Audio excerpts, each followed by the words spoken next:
Welcome, ladies and gentlemen, to Commodity TV and the Precious Metal Summit here in Zurich. And we want to talk now for the first time to Nicole Adshead-Bell. She's the non-executive chairman of Hot Chile. Welcome, Nicole.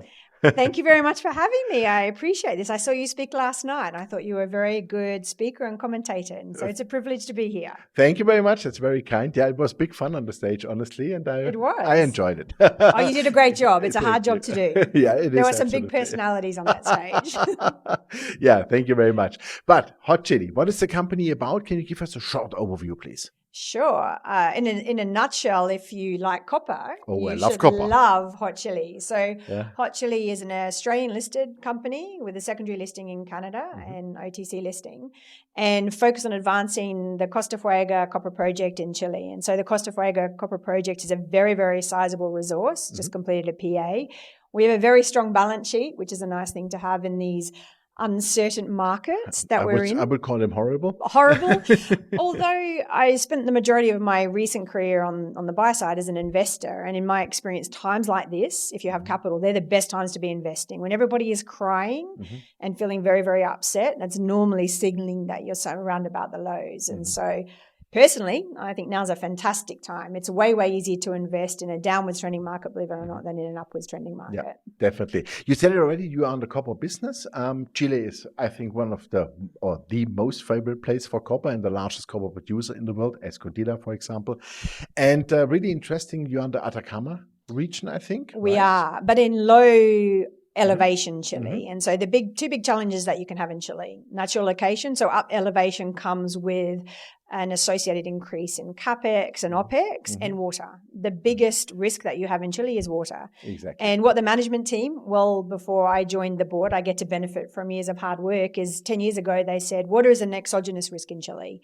We think at some point you won't be able to permit continental water. We're at that point.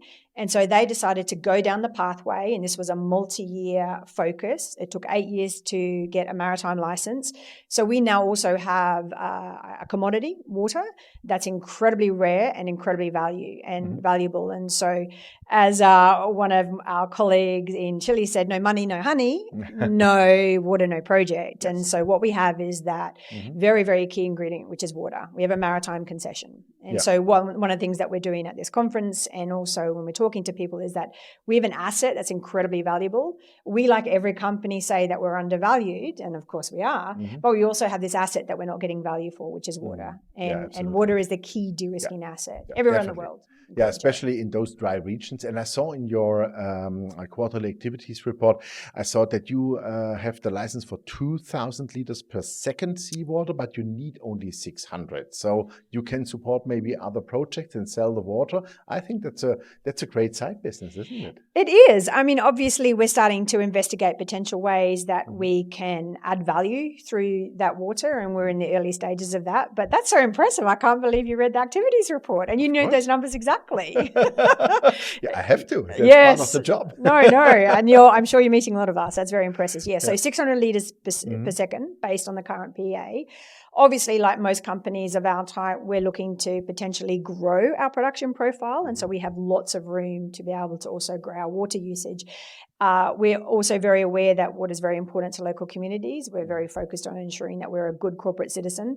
And so it's a very, very dry part of the world. So there's ways that we can also add value, I think, from a community perspective, or creating value from our water perspective. And so we have flexibility. And in our business, flexibility around your strategy is key. It's key. Absolutely. Yeah. Tell us a bit more about the PEA numbers and what will be next. Okay, so the PA was very, very robust, around $1 billion valuation, and using, I would say, pretty conservative copper prices and gold prices. So it's copper and gold primarily, with a moly and silver byproduct credit. Around about $1 billion at $1,750 gold and $375 copper, using an 8% discount rate, and huge optionality or beta to the underlying copper price. And so if you plug in higher copper numbers, obviously you have a very, very strong NPV and very, very reduced payback. So we think it's a very, very good starting point. That PA is very robust, and it's based on a resource of which the majority of the resource is the indicator category. So for those of your audience that are a bit less familiar, that means that it's a higher confidence resource. So next steps, we're in a market that doesn't appreciate developers. The minute you say you're a developer, your share price is probably down 10%. So what we have is a project that has got incredible beta optionality to the copper price, but it's real. And it's real because it has water. There's no fatal technical flaws. The one thing that we didn't mention with the water, and it helps on our CapEx, is we can use seawater for processing. So we do not need to build a desalination plant. Oh, that saves a lot of money. That saves a lot of money. Ooh la la. Yes, yes. So, and we are blessed with an abundance of existing infrastructure. So we're 50 kilometres from an existing port that's got capacity. We have an MOU with that port. We're road accessible. We have the water solution, the key risk element that has been resolved. Chile, unlike 10 years ago, has had a massive build out in power infrastructure. And so 10, 12 years ago, you're looking at plus 20 cents per kilowatt hour. And now you're probably looking at some of the lowest cost power in the world. And for those that are very concerned about ESG, I would argue we're probably maybe pendulum swung a little bit too far. At the end of the day, you're a business. But on the ESG side of things, you can theoretically also be 100% solar in the country because there's been a massive investment in solar. And it's one of the best places in the world, given the abundance of sunlight, to have solar power. So these other elements have helped this project from an economic perspective. So what we're focused on now is we have a hefty balance sheet. We have 21.8 million Australian dollars at the end of 30th of September. We had a material cash injection with a recent transaction that was announced with Osisko Gold Royalties. And so what we did was we have a choice as a company. We need to finance via the equity markets or we need to finance via a project. So we chose, it was more accretive, it was more beneficial to us to finance at the project level. So Osisko invested $15 million into the company. They acquired a 1% royalty on the copper and a 3% royalty on the gold. And something that's quite unique about that transaction is that we built in an ability to buy back half the copper and 0.5% of the gold upon a change of control event for the next 4 years. So again, when we talk about optionality and strategy, is we want to ensure that we're not burdening the asset from a perspective that you preclude any corporate interest. Absolutely. Okay, then to the part of the question, what would be next? Because you would to do maybe a pre-feasibility study, then the feasibility. So in the evolution of the advancement of a project, it's pre-feasibility study. We've spent a lot of money to get to that point. That would be due next year. But we're also aware that we want to ensure that we don't dilute our existing shareholders into nothingness. We have a strong balance sheet today. What should we do as a company? And we've recently had a strategy session as a board and management team that creates value and value per share. What we have is a management team that's exceptionally good at acquiring projects and adding value through the drill build. That is how this company has been built, to have an asset that is one of the top 10 undeveloped assets in the world. And so what we're focused on is ensuring that we start doing smart exploration. We've got a lot of high priority targets. We will continue if we see the right opportunity at the right price for consolidation. And we know whatever market that you're in, negative or positive, if you has positive information on the drill bit, that's alpha performance and that drives investor interest. And so we would still argue that we have a project that is real, that can be advanced in the right market conditions, but we're also very aware that growth is what drives interest as well. And so we're ensuring that we're going to do smart exploration that's aimed at increasing our value per share. Okay, super. So how fast do you think you can develop that to production? Just roughly, I know it's a little bit too early because my feeling is also, and I have the last 2 days interviewed a lot of companies, but my feeling is also copper is way too cheap. We need much, much more copper, and the copper markets will dry out. They are already drying out, but nobody believes it. So your copper is needed in that world. Yeah. Yeah. And we are really good as an industry in any commodity of bringing production online when we should not. We have an elastic supply to demand response, and that the tenacity of that elastic response has increased over time. You're looking at plus 20 years from discovery to development. I absolutely agree with you. I've dropped the Kool-Aid on copper. I think it's the best investment thesis. We're going to look back on this time in 2-3 years and go, this was the investment thesis of a century. You have a perfect demand story. It doesn't matter what happens, copper demand isn't going away. And if you believe in net zero, or even a little bit in net zero, there's a massive escalation of demand. And we have a paucity of copper. Copper's production starts to fall off a cliff beginning 2025. That's less than 18 months away. And we're not acting like it's the problem that it is. So absolutely agree with you. And so we should be advancing our project aggressively when the market is screaming for us to do that, to quote Nicole, the CEO of Glencore, who said they're not bringing any more production online until that happens.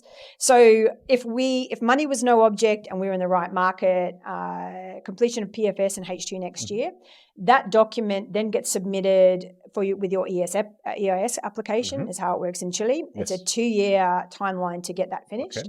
Concurrently, you'd be completing your feasibility study and also bringing your potential financiers along with you. And so in an ideal world, if you submit it at the end of 2024 into 2025, you're looking at 2 years to 2027.